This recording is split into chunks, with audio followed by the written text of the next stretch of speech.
Welcome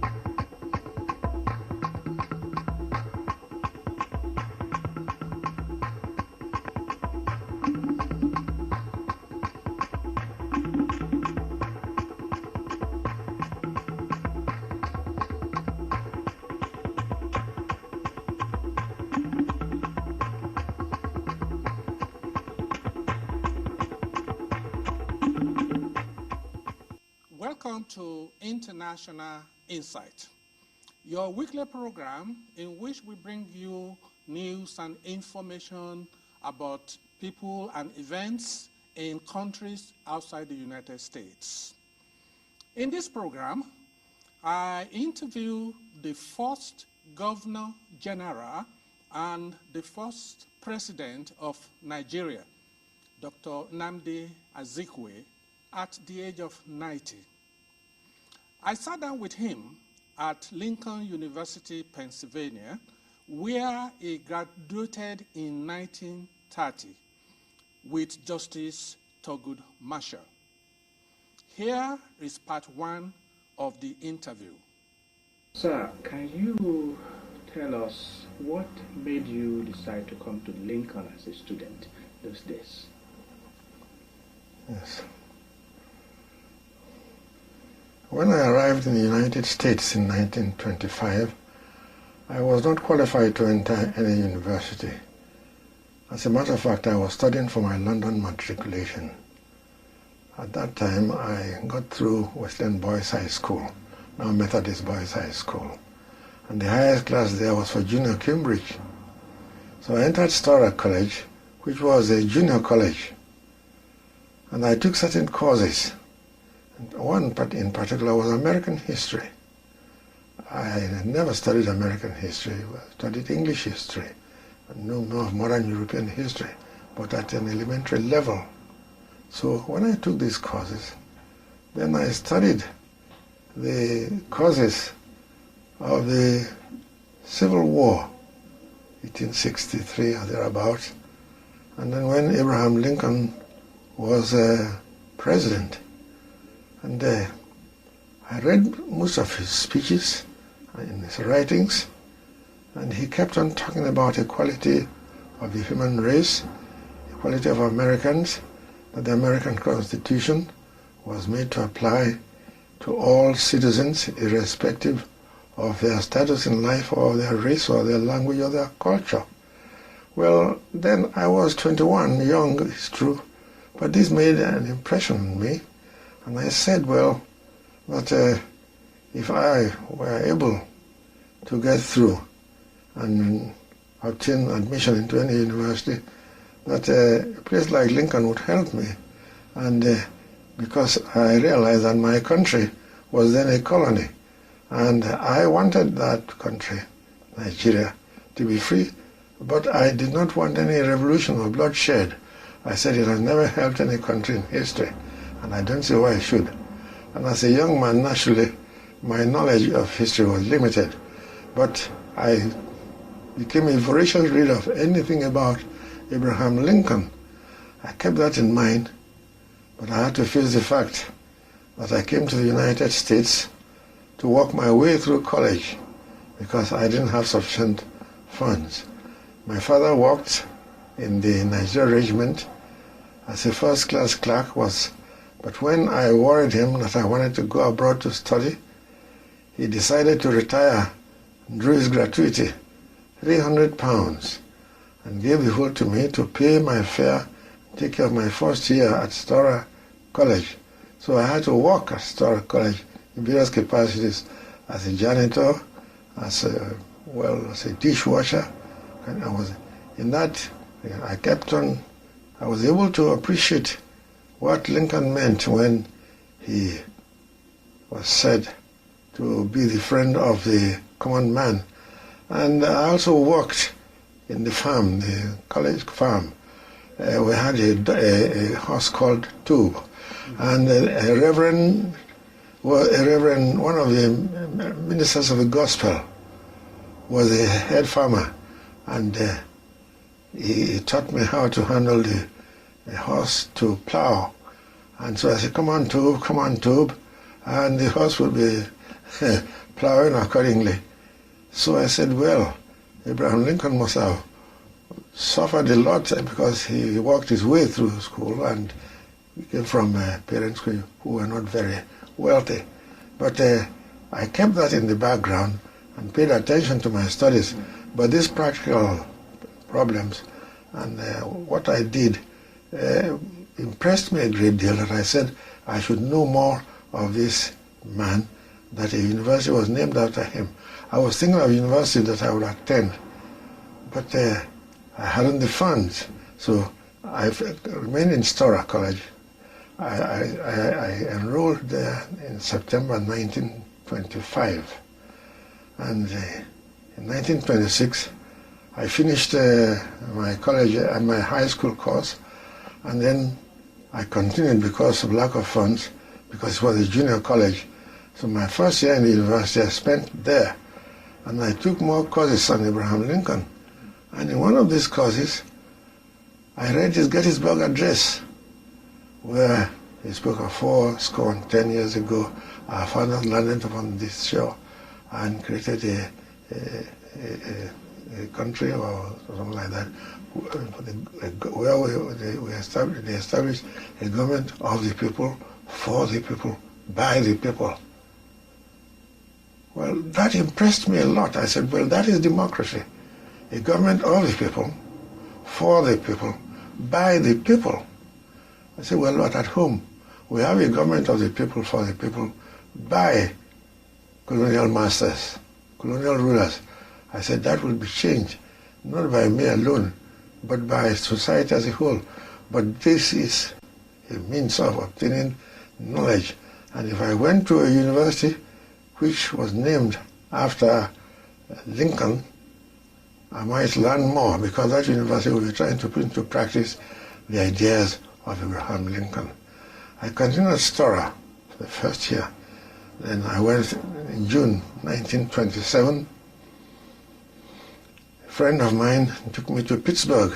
I went there to work. That was the year when Charles Lindbergh flew across the Atlantic, and we all praised him. I got a job in one of the chain restaurants there, Gammon restaurant. I resided at the YMCA at 2626, I believe, Center Avenue in Pittsburgh. Then I worked there as a dishwasher, and I found it paid, because as a dishwasher, I had to clear the dishes, and whatever was left, which was good enough, I ate, and then whatever was left in the kitchen, we all helped ourselves. And I found that there was an international community there, because there was a lady there from Belize, Honduras, working there. And there were others from different parts of Latin America, but very few from Africa, you see. So I stayed there for a while, and then got a job at Van. They were building a road in Van there, about 10 miles, 6 to 10 miles from Pittsburgh. I went there, the pay was higher, and I worked there too with other laborers. And then there was a time when they said that some of the miners were on strike, and various miners were required to come and fill their posts. So I left this road making job, joined and went there. After 2 days, we were shocked when we came to work, and we were faced with what I would call a firing squad. They said that we were strike breakers, that we came to take their jobs from them, and therefore they were going to shoot us. Then I raised my hand. I said I came all the way from Africa. I was a student working my way through college, and that an advertisement was made that there was a vacancy for miners. That's what I came. I didn't know that I was actually a strike breaker.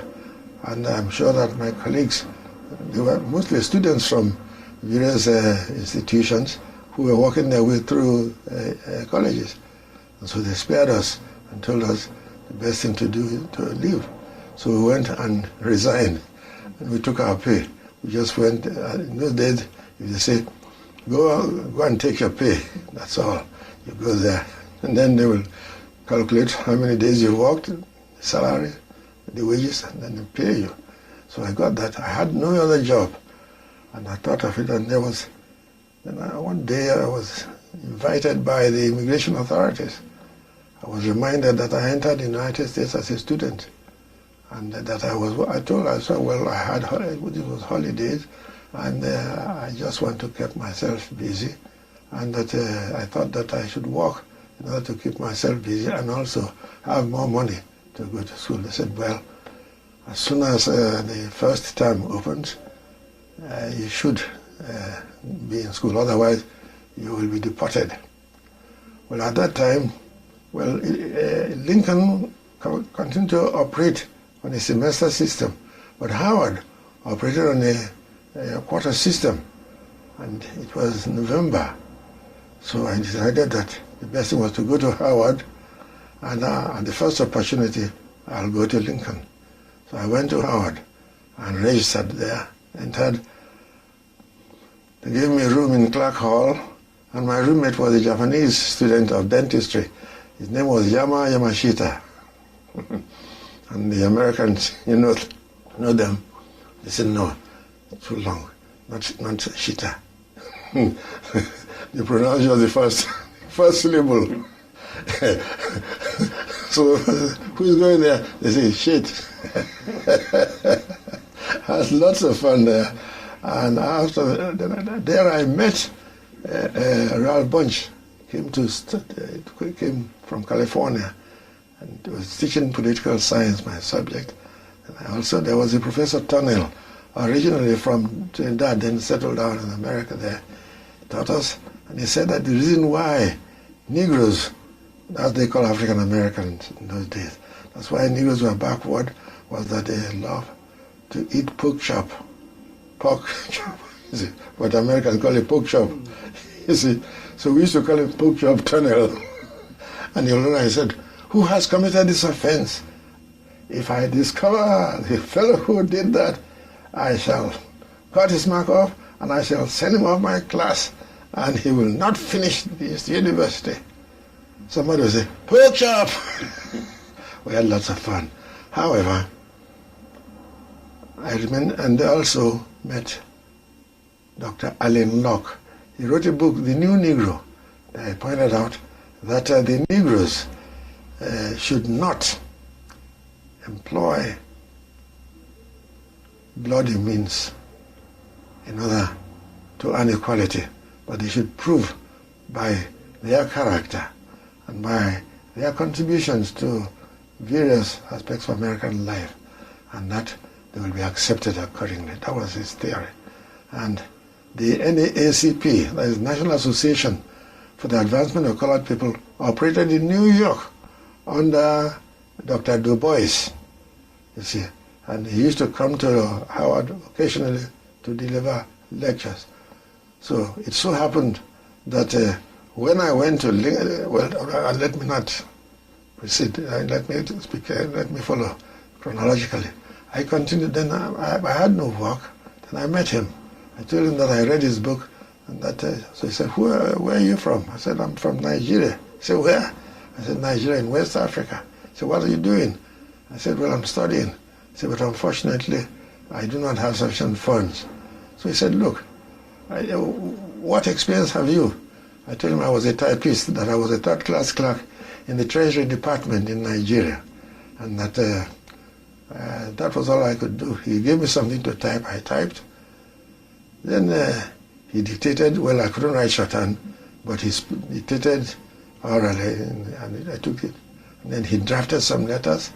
I typed them. So he gave me a job as a typist. I became a private typist to him. So after my classes, I would go to, but he stayed, I think, 1326 R Street in Washington, D.C. And I continued. And when I finished a year in Howard, I applied. When I was about to finish, I applied to Lincoln. I sent my transcript. The first year that I spent at Stora, and then 1.5 years at Stora, 1.5 years at Howard. Well, Lincoln evaluated this and allowed me 3 years. So, well, I could come in as a senior. So I went to Lincoln, they asked me, why is it that I didn't want to graduate from Howard? I said, well, I have every respect for Howard. I know that Howard was named after General O.O. Howard, who was one of the leaders of the federal troops during the American Civil War. But that Lincoln was named after someone who was not only President of the United States, but spoke a lot, wrote a lot about the equality of the human race, and also did everything to show that no job is so inferior that one cannot do. And then pointed out that no matter how poor you are, if you are willing to work, and there is work to be done, you should do it. But when you earn your money, you should save some. I learned all this, so I said, well, if that is the case, maybe this university will be put into practice the ideas of this great leader. So I was so happy. I was admitted, and I came in here. Now I found that Thurgood Marshall was one of my classmates. Langston Hughes just left a year before, left before us, with class of 29. And we had just read his, Woody Blues, a great poet himself, like County Colin. We read all those things. So I came here, yes. What was Lincoln University like during your time? In terms of the college life, the academic life, yes, the fraternity, sorority, yes. sports, it was a rural area like this, but it was not well developed. It was not quite developed. It was then run by the Presbyterians. Later on, of course, the Commonwealth of Pennsylvania took over. That's how it looked like. But the teachers were dedicated men. It was open only to men, to male students. Female students were not admitted. And it was just a student body of about 1,200 or so, you see. But there was personal relations, good relationship between teacher and student, and found out the problems of students and made efforts to improve their welfare. These things all impressed me because I was alone and I had no jobs. I got jobs at Lincoln too as a dishwasher, and I continued with my mates. But then time came for sports. I had done well at Howard in athletics, and I got my letters in swimming at Howard. You see, I took part in swimming. Howard had a beautiful gymnasium and also a swimming pool, and competed with other universities, other institutions of higher learning.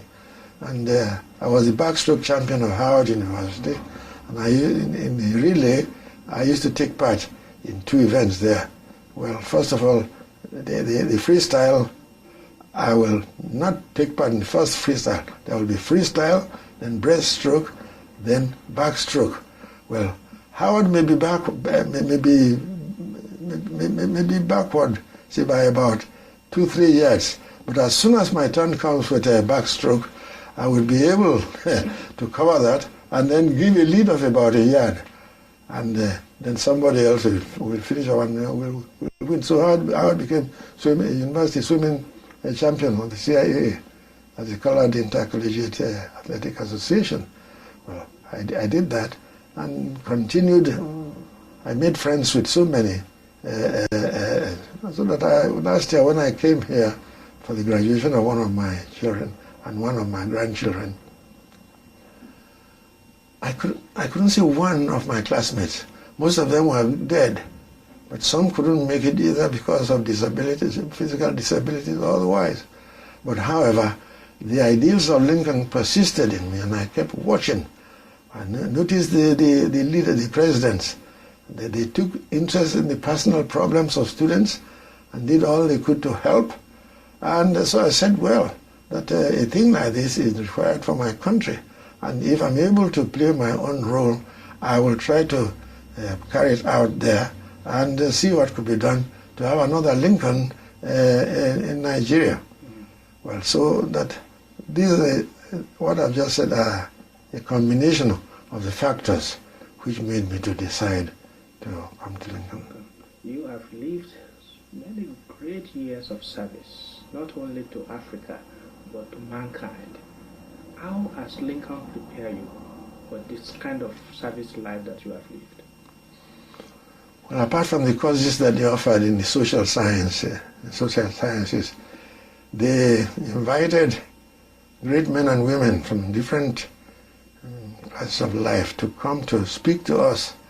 And from their speeches, we were able to learn a lot, that we live not for ourselves alone, but we do everything to help our fellow human beings, no matter where they may come from, no matter what may be their race or their language or their culture. These are factors which are very, very essential to humanity at large. And I thought that if we did this, in spite of the backwardness of Africa, that we would begin to improve.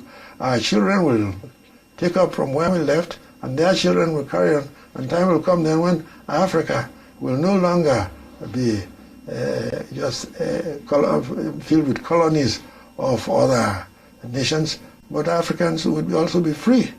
So I kept on, I had that faith, but I kept thinking and also pointing out to my friends that effort should be made not to indulge, not to use violence. That was what made me even become interested in the history of India. So much that when I was Governor General, we had to receive Pandit Nehru. In fact, I said, a young man wrote a pamphlet here, in Washington rather, he wrote the pamphlet. And I don't know how he managed to, but he got a photograph. The photograph is in my reception room now, but he got a copy of it in his book. I was sitting with Pandit Nehru, we were exchanging views. And again, we were talking about the idea of the government of the people, for the people, by the people. And so we say, if by the people, what is it meant? Then we studied American democracy, the Constitution, what Jefferson and others did in order to have a constitution in 1789 in America that will enable the people of America to govern themselves constitutionally. And I felt that it was necessary to do so. But of course, in those days, it was very difficult because we had few institutions and few high schools, and very few of us could go abroad to study. And when they go to study, well, they study for the professions, law, medicine, surveying, civil engineering, etc. But these are factors which are very, very helpful. Not long after your graduation from Lincoln in 1930, Kwame Nkrumah of Ghana also came here to follow your footsteps. Did you have any influence in this decision to come here? Thank you for that question, because it brings to my memory what happened to me. When I finished in 1930, I wanted to go to graduate school. I asked Dean Ridley, who was then in charge of the theological seminary. Then Lincoln had a theological seminary here. And I asked for his advice. He told me to work for a higher degree. I told him I hadn't the funds, but so he said, well, that they could help. I got a job as part-time instructor in the social sciences. I taught political science and some of the social science, some of the subjects in sociology, etc. And in fact, I was surprised yesterday when an elderly man came, greeted me. He said, Welcome to International Insight. Some of you must have seen part 1 of this program, in which I interview Dr. Nnamdi Azikiwe, the first Governor General and President of Nigeria. Here is part 2 of the interview. I became part-time instructor between 1930 and 1933. I was just a part-time instructor. In those days, we had no colored professors. They were all white. And then later on, I think 1933, we had one, Horace Mann, who ultimately became the first colored president of Lincoln University. But all these things were done in a friendly manner. You see, no quarrel, although you had your usual academic arguments, you see, whether one was able to do this, whether one was capable to do this, and you will use biological points to show one's incapability of doing this, or to use history to show that one has never done so in history. And it was here that I became interested in ancient history to find out the role of the colored races in history.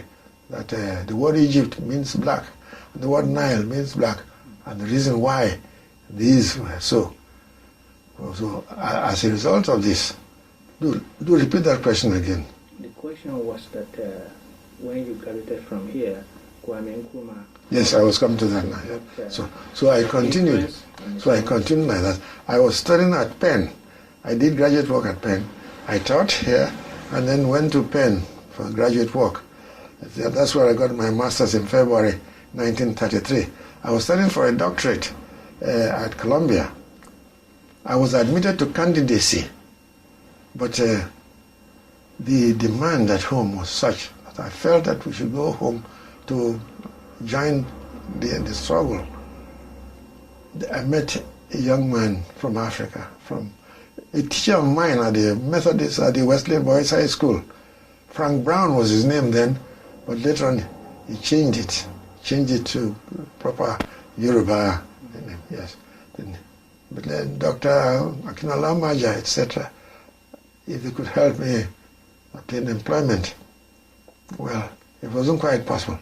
So I wrote to A.J. Okansi in Ghana. He was then running a cinema, a theater. But I read in the papers that he wanted to start a paper and was looking for an editor. So I offered myself as an editor because I took some courses in journalism at Columbia, and I did so well during the summer that I became editor of Columbia University Summer Session Times in 1930 after my graduation from Lincoln. So I said, well, I could use that. And in the meantime, during my stay here, my student days, I was correspondent of all the Negro newspapers, and well, I received some money for it. I used to report about movements of professors and students in the universities, and they used them in the columns of this. One was Afro-American. I don't know whether it's still... Yes, it's still... Is that so in Baltimore? Yes, in Baltimore. Yes, Carl Murphy was the owner. I think he's dead now. Carl Murphy was the owner and editor at the Material Time. When I finished, and when I couldn't get any job in Nigeria, and I got in Ghana, I was offered £15 a month. Well, in those days, that meant a lot. I accepted, but I asked that permission to go home and reconcile with my people, see them, and assure them that I was still alive and that I was well, still kicking, and that I would return as soon as I found it possible to do so. So I returned in 34. When I returned in 34, they gave me a good reception in Lagos. The Onitsha Improvement Union arranged a reception at the Glover Memorial Hall, and I gave them my experience. I told them that they all had the opportunity, and if they will go to America, that they will find out why it is called God's country. God's country. I did that. I felt it was later in the years that I felt that I was really, I advertised America a lot. In any case, what happened was that just as I started the African Morning Post in 1934, one day I was told that a young man wanted to see me.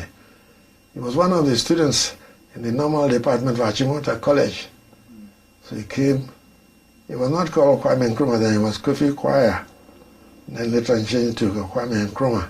So he said he wanted to study, but he had me deliver a lecture said that whether you have money or not, if you have the willpower to study and you go to America, you'll find an opportunity to work, but you must not distinguish between whatever you're going to do. If it's one, be a laborer. If you want, I told them I was a laborer many years in America, and that it made no difference to my intellectual achievements, and that it helped because it gave me a practical experience to deal with people who are poor, or people who are in the lower segments of society.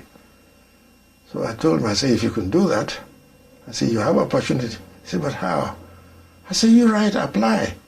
I said, if you apply, then they'll consider your qualifications. If not, if you're not qualified, they will ask you to take what is equivalent to matriculation. If you finish that, then you can enter. So he had equivalent. So he applied to Lincoln for admission. And Lincoln replied, and he came to my office about 2 months later, full of joy that he'd been admitted as a student at Lincoln. So I said, well, I said, accept my congratulations. I said, I hope you will go there, study, and then watch, then do any kind of work. A laborer, you can work as a laborer. I said, but it will be better for you to work as a dishwasher. I said, then you spend less on what you eat. I said, because so many people, students work in the pantry and in the kitchen. I said, and they have a lot to eat. And so we don't bother about spending money in restaurants or unless when we are on holidays or you go to big towns like Philadelphia or say Wilmington or New York. So he prepared in 1935, came to Lincoln and did everything good so that he came out, he graduated in 1939. So he's a member of the class of 39. That's really what brought Nkrumah and I together. When he returned, he came to Nigeria to visit me. I was then premier of the Eastern region, and we have photographs taken.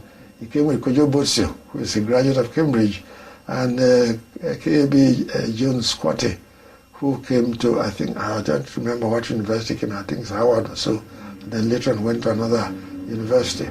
But that's really what brought us together. And then when he started his nationalist movement in Ghana, he invited me to come over and witness one of their turnouts. I went there, and then I advised him. I said, look, you're following, you want, what you're trying to do now might lead to bloodshed. He said, yes. He said, unless you fight and kill, you will not succeed. So I said, no. I said, well, did Gandhi kill anybody? Did Nehru kill anybody? He said, hey, what, if you don't do that? He said, if you don't do that, they'll kill you. He said, where is Gandhi? I said, and then I told him, I said, well, but Nehru continued, and Nehru became the first prime minister of an independent India. I said, but unfortunately, factors of division entered, and so we have Pakistan. But of course, Pakistan later on experienced the same thing, because now the northern part of Pakistan broke away, and they are separate. But the main thing was that I made it clear to Nkrumah that we should not use force. Even though they may laugh at us, they say, well, but the British use force. I said, yes. I said, but I have been using my argument with the British. I say, in England, I met some of them, particularly Labour Party. Well, here I had to play politics. The Conservatives were in power. I met some of the Labour leaders here. See, one who later on became Lord Ogmore. Then Reverend Sorensen. That's right, Reverend Sorensen. I told them, I said, look, they asked me, how are you going to accomplish your aim? I said, I'm not going to do it alone. I said, it will be teamwork. I said, but what we're going to do is what your country did. He said, what? I said, well, I read in English history that in 1066, William the Conqueror of France became the monarch of England. I said, well, when he ruled England, he imported the French ideas. And one of the most important, as far as I was concerned, was that the British found out that the French had all the arms, French soldiers. The British soldiers were all equally armed, of course, but the French, they used arms to accomplish their purpose. But they used to discuss their problems, and after discussing their problems, then they decided what to do. So in French, it's Parlement. I took French, by the way, both at Historical College at Howard and Lincoln. I took French, so I was able to, but I don't speak it. I read French. And it was, of course, one of the requirements at Columbia when I was studying for PhD. So I said, well, Parlement, speak out your mind, give out your views. I say, in other words, dialogue. I say, we will use dialogue in Nigeria. We know that we have so many soldiers of Nigerian origin, but they are inferior. In those days, the highest they could get was Major, Sergeant Major. Yes. I said, but by having dialogue with the British, we will not shed blood, and we will not force the British to shoot at us. So I said, that's what the British did. He said, and they looked at each other. I said, yes. I said, that's the original word, parliament. Parlement. Parlement. Parlement. I said, you did that. And it wasn't long when you got rid with French domination, and you became your own rulers, and you rule your people, and then began to rule others. I said, that's what we're going to do. They said, well, you will succeed, we will back you. That's how I got some friends in the Labour Party, and that's why during the assassination story days, they raised the question in Parliament and forced the colonial office to make a public denial, and that made it impossible for the government in Nigeria to carry out this sinister plan. They wanted then to have me assassinated during the general strike of 1945 when we were fighting for independence. So these are some of the factors which made me and Nkrumah, you see, play a very important part in Ghana and Nigeria. Although it's been over 60 years that you have left Lincoln, and you have actually helped 65 years, exactly. 65 years. That's a class of 30. Yes, and you have helped many Nigerians to come and study at Lincoln. Still, in the 80s, you sent grandchildren here.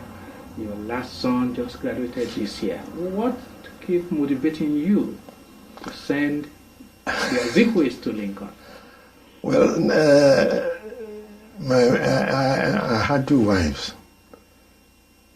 My first wife died, and then I had this one.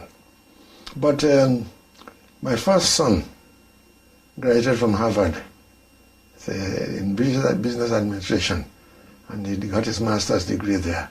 He's now at home, living in Lagos, doing his own business with an Italian group. My second son is now number 2 in our Ministry of Foreign Affairs in Abuja. Well, I was then Premier of Eastern Region, and we were planning to start a university. And the president of Michigan State University helped a great deal. It was those were the days of the Peace Corps. And so I was able to use the Peace Corps, you see, to help us have the original teachers that we needed. Well, when this happened, so my second son went to Michigan State. No, first of all, he went through the cooperation of the American ambassador, C.R. Palmer, who is a Harvard graduate who helped to get my first son into Harvard. My second son was not as brilliant as the first son, but he got to University of New Hampshire in New England. But it was so cold that he asked me that I should do everything possible to take him out there. And then he dressed himself like an Eskimo. He said, well, that most of the students who came from abroad, you see, had to wear Eskimo dresses. You see, so later I wrote to him, I said, well, do you live in dormitories or in igloos, as the Eskimos? He said that this is not a matter of humor. He said that he would like to, he was doing well in the University of New Hampshire, because I went there and saw the president and chatted with him, and then this boy went over there. Well, unfortunately, he couldn't continue. After the first year, he had to change. What happened was that I got President John Hanna of Michigan State University, who was helping us to build this University of Nigeria. You see, I spoke to him. He said, well, if the young man is qualified, it's all right, he might as well come to Michigan State. So he went to Michigan State University, and he graduated from there and came to Johns Hopkins University, the campus in Washington. The main university was in Baltimore, but he went to the campus in Washington and studied diplomacy and international relations.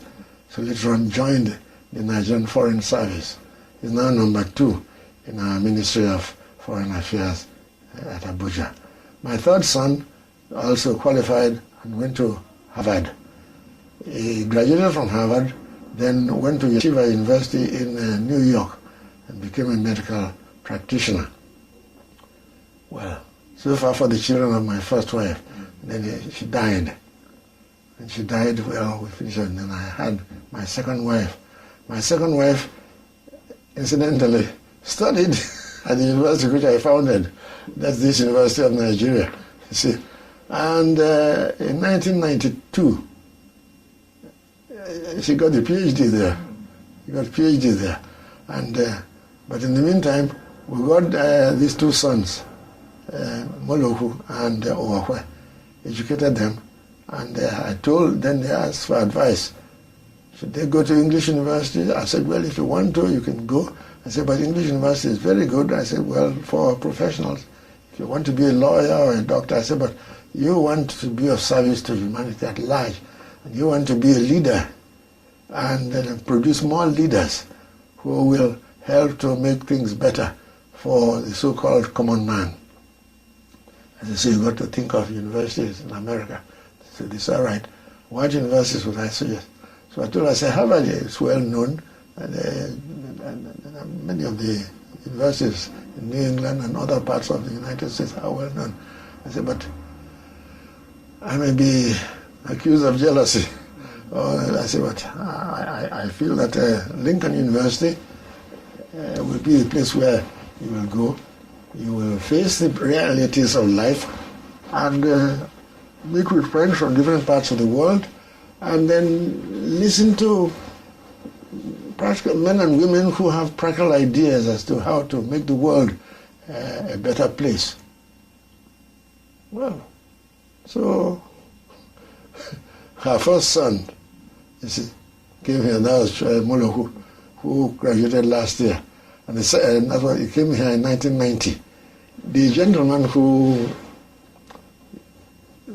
brought your message to me was asked by me to be kind enough to act as a shepherd. So it followed him from home, brought him here, and he came and became a student, then graduated last year. Then, so you have sent your grandchildren and your children to Lincoln, and the last one just graduated, this past Sunday. What motivates you in sending them to Lincoln University? The ideals of Lincoln, I said, well, when you go to Lincoln, you'll find out that Lincoln carries out the ideals of Abraham Lincoln. I said, well, our country is in need of leadership of this type. I said, because we fought for independence, we got it. But after 34 years of independence, we found out that it's only 9 years or 8 years that the civil sector of the population ruled. The rest was manipulated by the military. Well, we want to change it, but it will be impossible for us to do so because we're not armed. And even if we're armed, Of what purpose is it that we should kill each other? We asked the British to go. We didn't fight them. We had dialogue with them. So I said, come. I was thinking in my mind, if you come here, they will see in action the ideals of Abraham Lincoln. They will learn of Abraham Lincoln. They will see how the university is run. They will meet students from different parts of the world, and they will, thank God they've changed now their policy so that the university is open to white and black, male and female, so that they will actually see fellow human beings struggling to make this earth a better place. I said, well, if they remain in Lincoln for 4 years and they could have their graduate studies, well, one of who is studying now, University of Illinois, Champaign, well, this one will soon study, wherever, I don't know where he will go, but he wants to study law because he's specialized in jurisprudence. I said, if you do that, it's to make Nigeria a better place.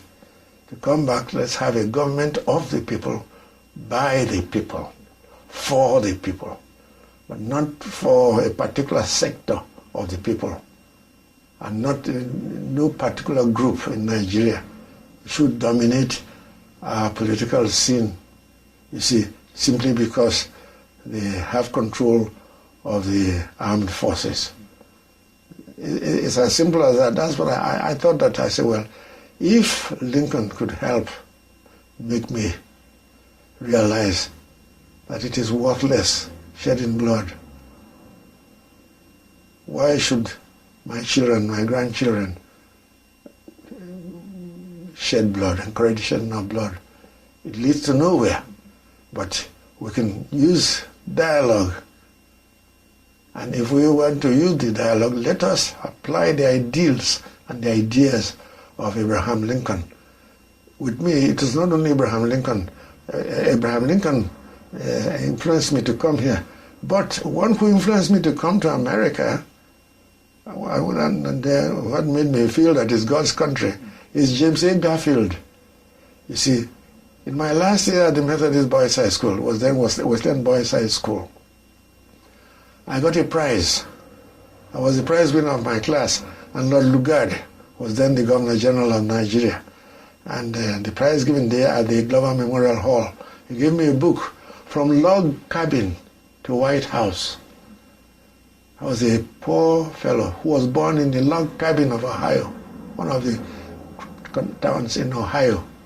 And he developed, worked his way through secondary school, worked his way through university, and later on joined the American Army, worked his way to the top and became a general, later on became a president, from log cabin to White House. And that's really what made me even want to study in America. So I said, well, if one can be born in the bush and work hard as a boy, and then later on finished his secondary school, went to university, worked his way there, he was not ashamed, and then later on got to the top in the army, and then apart from that was selected as a candidate when there was vacancy after the Civil War. I said, well, it's worthwhile. It's worthwhile, and that country is worthwhile. And so when I came here and began to hear the talk of God's country, I said, well, this is really God's country. Thank you very much. I appreciate you. And once again, I appreciate you giving us the time. We wish you a safe journey back home. Thank you. We wish you more happy years. Thank you. Being the father of the nation.